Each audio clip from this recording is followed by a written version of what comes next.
componentes ya les interesa la terapeuta. Tenemos que presentar las bases de lo que es el diagnóstico y la fisiopatología de cualquier enfermedad.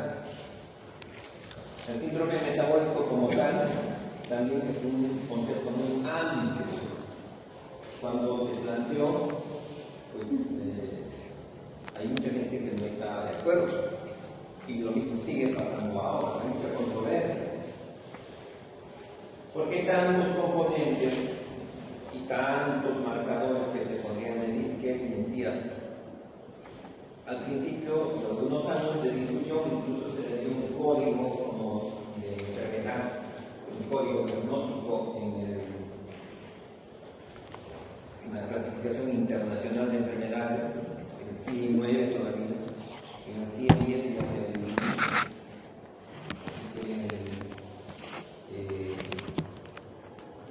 el CIE International Disease Classification en ISD-10. Y el que lo planteó fue un médico de apellido Raven, por eso se le conocía en ese entonces, era el boom de los años, el síndrome de Raven. También le llaman el síndrome X. Ahora parecería el síndrome de Elon Musk. Síndrome plurimetabólico, síndrome de insulinoresistencia, síndrome de hiperinsulinismo. Entonces tenía diversos nombres. Y entonces hay tantos componentes desde el punto de vista fisiológico, fisiopatológico, análisis que se pueden hacer, manifestaciones clínicas, que diferentes enfermedades tienen parte de sus componentes y que se ha ido conociendo en el tiempo que esas enfermedades son la expresión en un órgano diana de la enfermedad. Ahora, ¿cuál es el problema? Que lo que han identificado es que estos componentes incrementan el riesgo de fallecimiento, riesgo cardiovascular, y que uno de las puntas del iceberg finalmente era la diabetes. Casi en la mayoría de los casos, bueno, como expresión final de la enfermedad. Y ustedes saben que la obesidad es por mucho tiempo ya la pandemia oculta. Todos nos hemos ocultado en nuestras casas, bueno, todos los que no trabajaban a raíz del COVID. Y nos hemos encerrado junto con la señora obesidad, con el señor obesidad. Nos hemos vuelto más sedentarios, nos hemos asustado ante la enfermedad. Y peor si papá gobierno decía que entras en tu casa y te mueres. El miedo es la peor consejera en estos casos.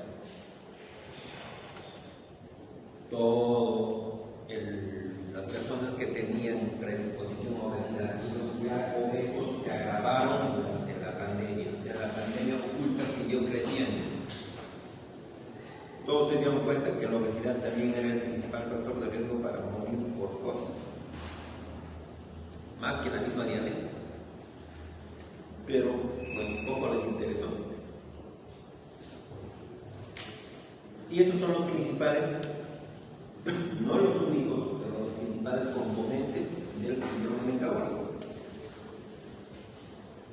La obesidad, que también hay controversias en el diagnóstico de obesidad actualmente. La dislipidemia, hablamos mucho de dislipidemia, pero también hay controversia entre los componentes de dislipidemia del síndrome metabólico. La presión arterial o hipertensión, incremento de la presión, y la disglicemia o hiperglicemia, sin todavía llegar a ser diabetes necesariamente. ¿Cuáles son los criterios diagnósticos de diabetes? Este es el número 5.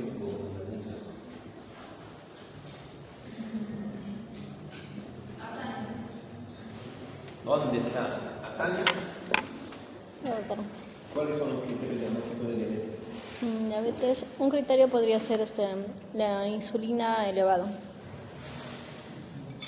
la glucemia. ¿Estás de acuerdo con la glucemia? Sí, glucemia. ¿Cuánto? Mayor de, depende si es que es en ayunas, postprandial o glicosilada.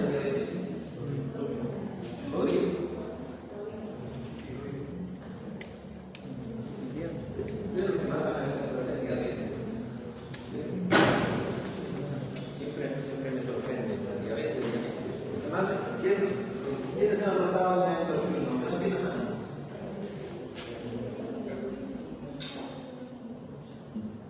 ¿Qué es lo que más han visto en la diabetes o tiroides? ¿No he visto diabetes?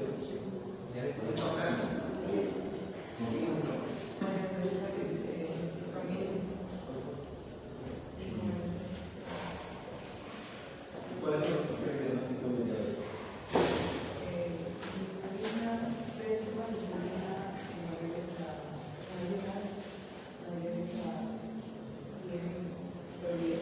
¿Cuál es tu nombre? Carla. ¿Cuál es tu nombre? Kevin. Kevin Alfa, ¿no? ¿Lo conoces? ¿Cuáles son los resultados de los kilos? ¿Ustedes pueden contar?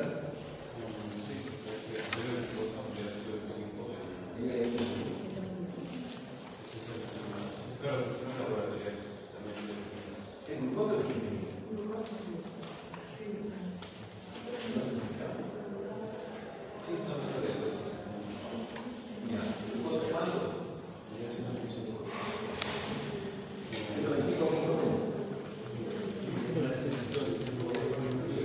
Mayor o igual a 126. ¿Qué otro criterio? Mayor o igual a 605. Sigue, ¿tú puedes? Es tolerancia a la glucosa. ¿No? Con glucosa basal igual, mayor o igual a 126. ¿Qué más? La glucosa analizada y estudiada así. Glucosa con síntomas y síntomas asociados a manifestaciones clínicas de diabetes. Y en el caso de tolerancia, ¿qué más hay? Entonces, la tolerancia puede tener mínimo 2 puntos, pero generalmente 3, máximo 5. Entonces, tienen que saber los criterios de y a veces se van a mover siempre. Así sean médicos generales, sean médicos, sean cirujanos, sean plásticos, lo que sea. Cada vez hay más diabetes.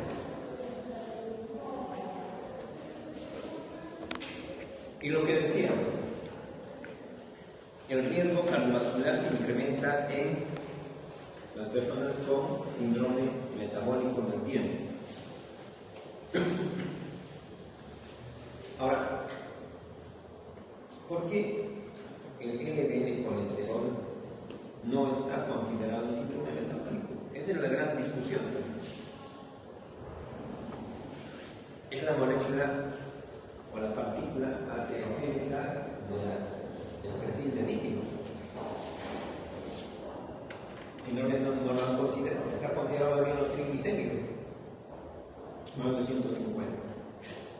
Pero porque el colesterol no está, debería de incluirse, esa es la exigencia del grupo de estudio. Y los pacientes con síndrome metabólico tienen más riesgo de hacer diabetes y más riesgo de enfermedad coronaria. Significa en el tiempo mayor riesgo de mortalidad. ¿Cuál es el objetivo principal del tratamiento del paciente metabólico? Como dicen los investigadores, el endpoint primario, ¿no? El objetivo, la meta, reducir la mortalidad.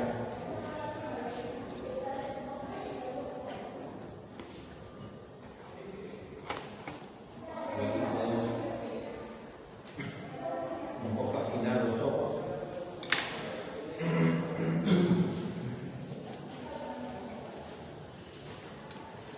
variantes en lo que son las propuestas. Acá van a ver mejor esto. El perímetro abdominal. Por eso les decía, si ustedes se miden, por lo menos una vez cada año deben medirse el perímetro abdominal. Y esto varía, no es lo mismo un abdomen en un varón que mida 1,80, que es común en los anglosajones, en Países Bajos, Alemania, que en Latinoamérica. El promedio de la talla del varón peruano está entre 1,65 y 1,70. Y de la mujer peruana, ¿cuánto está? ¿Cuánto años tiene? Naomi Watts. ¿La conoces o no? ¿Cuál es el promedio de la talla de la mujer peruana?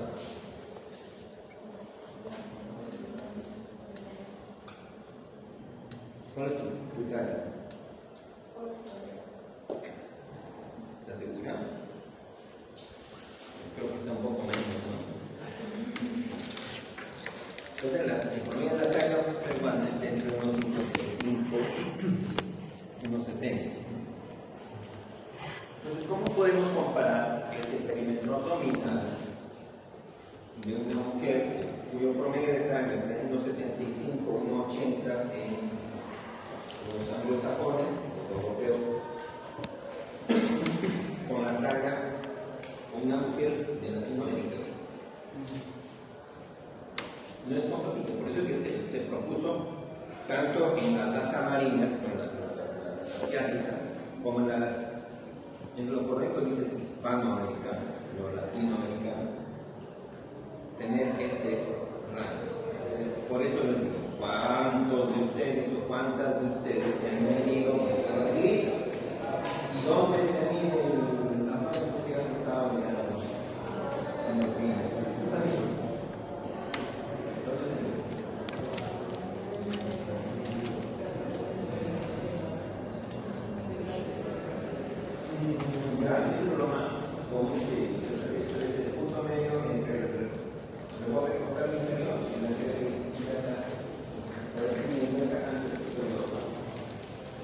Punto medio, porque si lo hacen en el ombligo también en una mujer, etiqueta que ha tenido 5 hijos, el ombligo va a estar posiblemente cerca de la sustancia pública, lamentablemente es así. Lo mismo en el varón que ha sido gordito, no ha bajado 20 kilos, cuando tenga 70 años, ombligo también va a estar más abajo.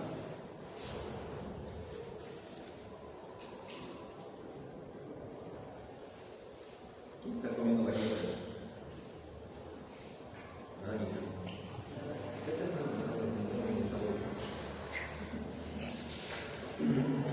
Entonces, eso no es tan preciso.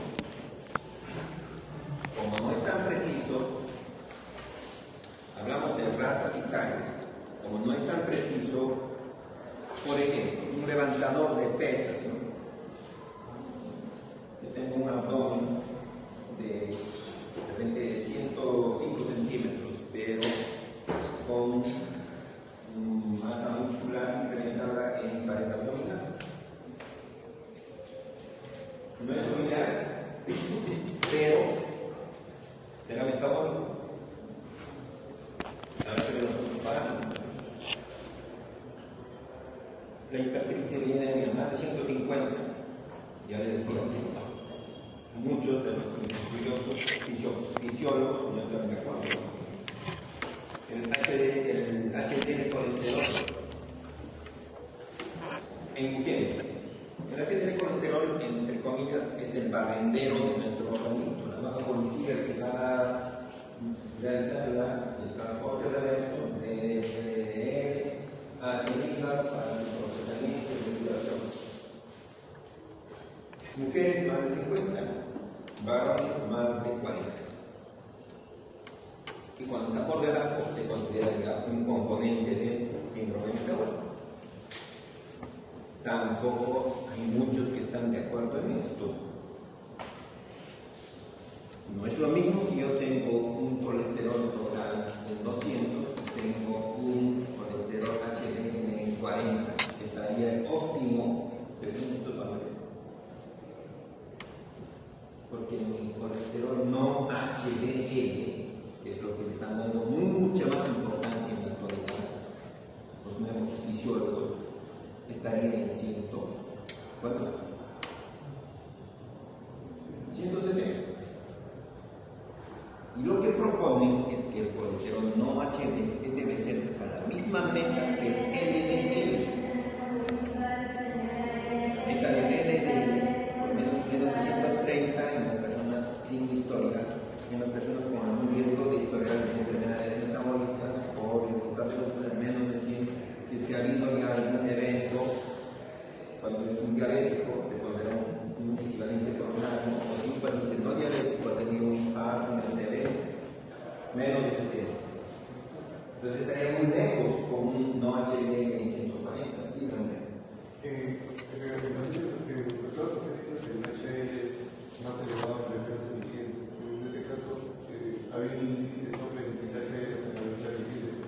¿Cómo está correcto? Ese es otro punto crítico. ¿Por qué? Porque con la migración, sobre todo en Latinoamérica y sobre todo a Perú también, donde hay muchos asiáticos, levante la mano el que no tiene nada de asiático. No tiene nada de asiático, no hay ningún ascendiente asiático. El resto sí. Alguien tiene algo. Siempre hay un yin, un don, un chum.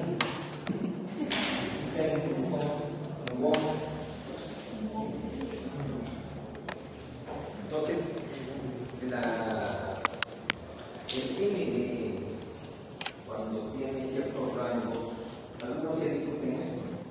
Por encima de 50 en las mujeres, por encima de 40 en los varones. Sin embargo, en algunos casos están viendo cuando el colesterol HDL está por encima de 60 en varones y por encima de 70 en mujeres, también se están incrementando el riesgo cardiovascular.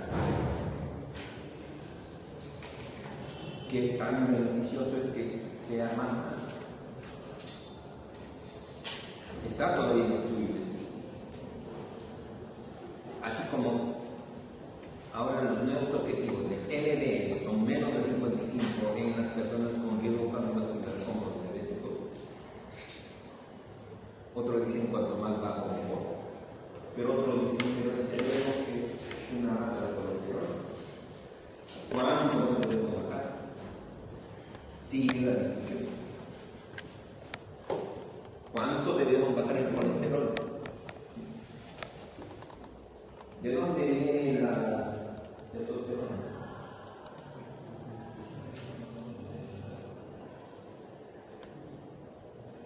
El testículo de la mujer.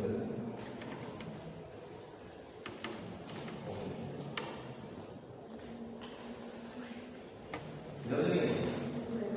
Del colesterol. Lo mismo que los estrógenos. Lo mismo que muchos hormonas. Entonces, si le bajamos los niveles de colesterol a la persona, podríamos interferir con su... Algunos dicen que sí, otros dicen que no.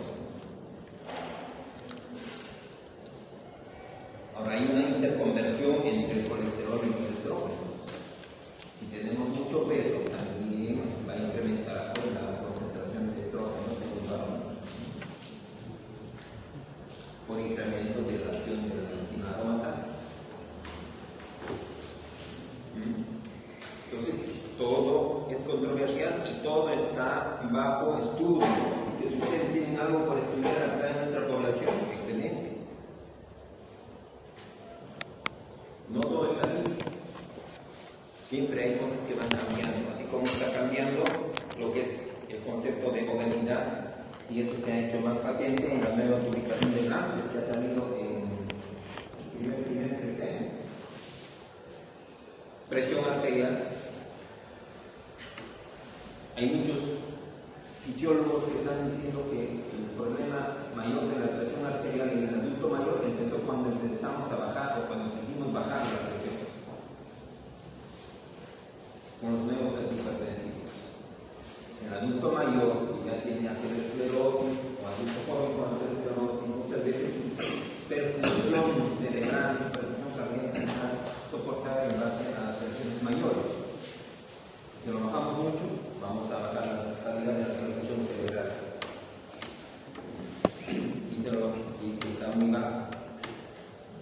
Entonces, ¿cuánto es normal? También sin introversión. La idea es que esta presión debe ser, según otros, menos de 130 y 85. Otros dicen menos de 140 en el adulto mayor, no está mal. Pero esos son los componentes. No. Y eso, por eso les decía, ¿no? El fenotipo del incremento de grasa corporal en el varón y en la mujer no es el mismo. En el varón, considerablemente con el paso del tiempo, hay incremento del perímetro abdominal, y en la mujer también, pero de dominio, sobre todo de caderas, donde se baja, según los estudios, la grasa protectora.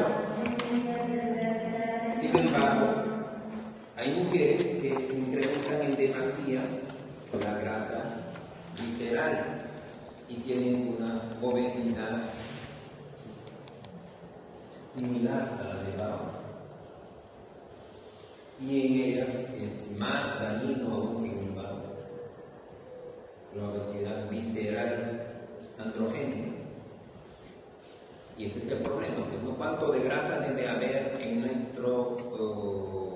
cavidad abdominal, que es la grasa visceral a nivel del epíclo, y que esa grasa migra a los diferentes órganos, incluyendo el corazón? Y cómo estamos felices de incrementar la barriga, dice, después de casados, o la panza chelera. Pero eso está más allá incluso de la actividad física. No es lo mismo la grasa, los estudios también han demostrado, no es lo mismo la grasa visceral que se forma en un cerdo criado en pastura, que en un cerdo criado en grano. La cantidad de grasa que tiene ese cerdo de pastura es mucho menor y de mayor calidad que el cerdo criado en grano. Por eso cuesta más. Es menos dañino. Igual pasa con la carne pobre, la carne de baño que tiene grasa. La carne de Pobre igual, según el marmoleado que tiene grasa. y por eso cuesta más. Eso es muy diferente, claro. Y por eso cuesta más. Sí, dígame. Y actualmente, la gente que tiene recursos, incluso les ofrecen, para que no engordes, para que cuiden tu salud, te vamos a ofrecer un ciervo criado en libertad, que lo vamos a sacrificar a las 5 de la mañana sin sufrimiento, sin que se den cuenta. Es cierto, hay ese tipo de productos, pero el kilo te cuesta $500.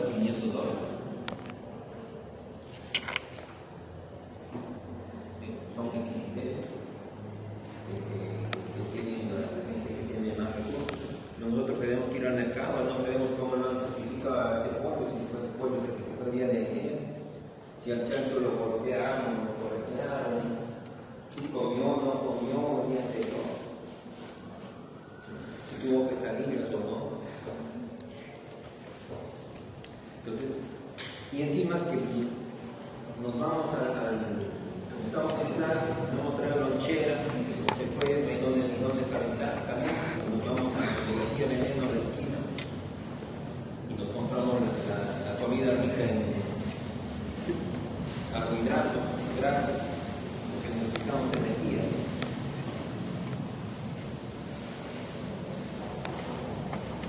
La presión arterial.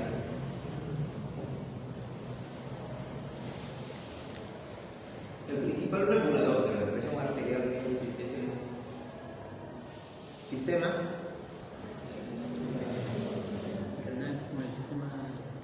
renina-angiotensina-aldosterona. Y es que es un mecanismo de sobrevivencia. Si no existiera el sistema renina-angiotensina-aldosterona, no estaríamos acá. Es el sistema que nos permitió evolucionar, aquel que nos permitió estar alerta ante el riesgo.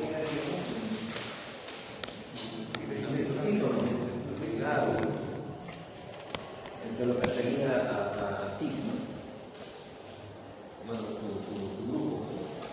Entonces, ese sistema nos permitió sobrevivir. Cuando estaba viniendo el tigrecito, nosotros escapábamos y saltábamos más alto que el tigrecito todavía. Es un mecanismo adaptativo de sobrevivencia. Pero, ¿qué estamos haciendo o qué hemos hecho nosotros desde la revolución industrial, ¿no? La revolución tecnológica, la revolución nuclear? ¿Qué estamos haciendo con ese sistema? Está hiperestimulado. El insulinismo, el hiperinsulinismo agrava todo. ¿Por qué? Porque aumenta la reabsorción renal de sodio y agua. Eso va a producir incremento del gasto cardíaco y vasoconstricción con el sistema autónomo. Por eso es que los pacientes gorditos se van a decir, doctor, me hincho en las noches, me hincho en las tardes.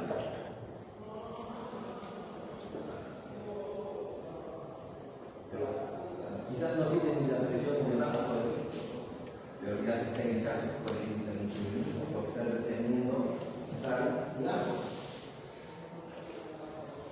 Entonces, poco a poco se van sumando los componentes que se está hinchando, debe estar con insuficiencia venosa, no le hacen ecografía, Doppler venoso, Doppler arterial. No hay nada, señor. Baje de peso. Pero no se hace fácil bajar de peso. Se hace difícil. Bajar de peso no es fácil.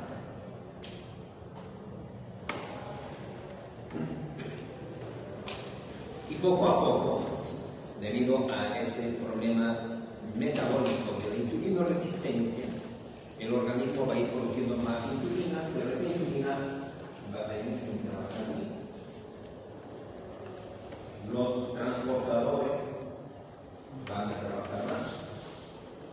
Y va a haber más insulina, más retención de más retención de líquido, más liberación de glucosa a nivel hepático, menos captación de glucosa a nivel del tejido muscular y tejido óseo, y persiste la hiperinsulinemia. Y poco a poco empieza a elevarse esta glucosa. Si bien la glucosa tenemos un rango que está entre 70 y menos de 5 y hasta 99, no es lo mismo tener glucosa de 70 o 75 de la mañana que tener 90 o 95. Cuanto más nos estamos acercando al 99, significa que estamos incrementando nuestra glucosa, bajando glucosa en la vida, y estamos cada vez más cerca de la diabetes. Y poco a poco, si vamos a superar los valores de 100, ya estamos entrando a la intolerancia a la glucosa alterada en ayunas. Después se va a elevar la glucosa postprandial y entramos a la intolerancia. Y entonces, poco a poco, se agota nuestro páncreas, se agota la célula beta, tanto trabajar, ¿no? Ya queda como limón de molientero. ¿Cómo es el limón de molientero? Si la guía le tenía que sacar un jugo hasta la casa, también me hubiera pasado una aclaradora.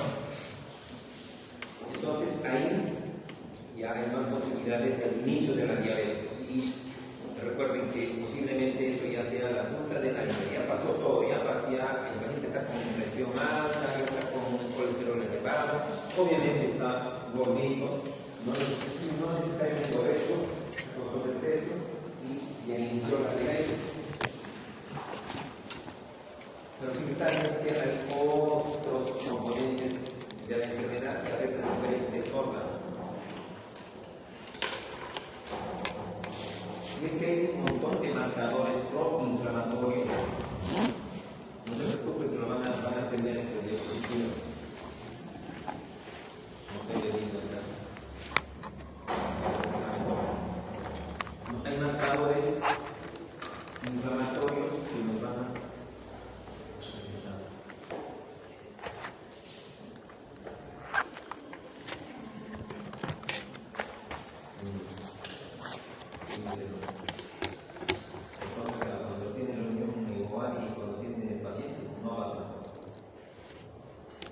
Entonces, miren, se puede controlar